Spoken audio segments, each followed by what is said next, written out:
Hello students, welcome back in engineer साइल का ज्ञान। आज हम देखने वाले हैं डाइवर्सिटी। डाइवर्सिटी के नाम से ही पता चल रहा है it's a technique to compensate for the fading channel. यानी कि आप जो भी इंफॉर्मेशन ट्रांसमीटर से रिसीवर तक लेके जा रहे हो, तो वो क्या सेम इंफॉर्मेशन रिसीवर पे मिल रही है, वो सेम फ्रीक्वेंसी जो आपने डिसाइड की थी उस सेम फ्रीक्वेंसी से मिल रही है। तो ये चीज़ एंश्योरिटी कैसे होगी? अपन डाइवर्सिटी टेक्निक यूज़ करेंगे जिसके थ्रू आप किसी भी मल्टीपल चैनल से होके निकल लो, स्टिल जो आपने सेम इन्फॉर्मेशन दी है वो सेम इन्फॉर्मेशन वहाँ पर रिसीव होगी। So diversity is a technique to use to compensate for the fading channels impairments and usually implemented by using two and more receiving antennas. Okay, so it is basically it is employed to reduce the depth and the duration of the fades experienced by the receiver in the flat fading channels.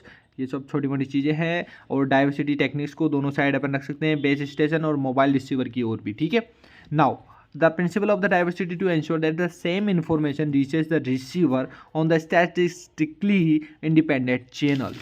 Now next thing is we have about the थोड़ा बहुत हो रहा है कि diversity एक powerful communication receiver technique है जो आपको वायरलेस लिंक इंप्रूवमेंट देता है एक रिलेटिव लो कॉस्ट के ऊपर।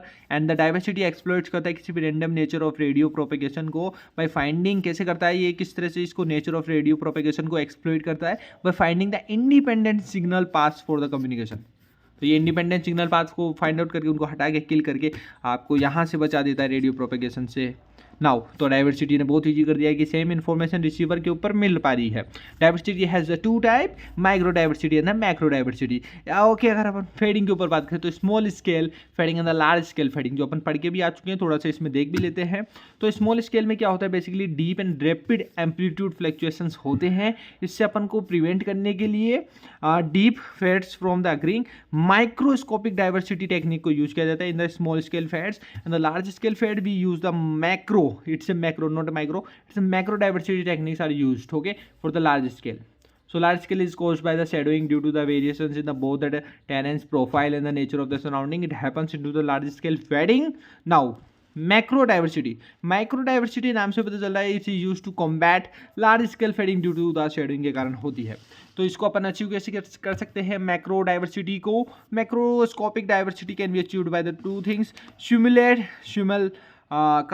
simul cast and second is the on frequency repeater. So then into the simulcast, the same signal is transmitted simultaneously from the different base station. यानी कि same signals को अलग अलग बेस स्टेशन से simultaneously transmit किया जाता है। फिर क्या होता है, in cellular application two base station should be synchronise, दो बेस स्टेशन को सिंक्रोनाइज होना चाहिए and transmit the signals intended for specific user in such a way that two waves arrive at the receivers almost simultaneously. तो simultaneously दो तो पक्का जाएगी रे आपकी वेव्स, किसके पास, यूजर के पास, कोई स्पेसिफिक यूजर्स ने जो डिमांड किया उसमें टू वेव्स तो पक्का जाएगी एंड एक पहुंच जाएगी, अगर वो नहीं पहुंची तो सेकेंड वाली तो आई रही है पीछे पीछे। Okay, now on frequency repeaters.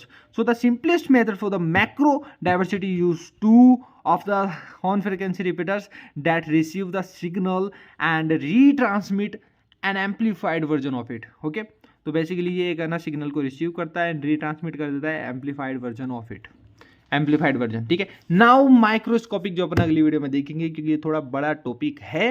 मिलता है नेक्स्ट वीडियो के साथ में। जय हिंद, जय Bharat. Watching, thanks for watching this video.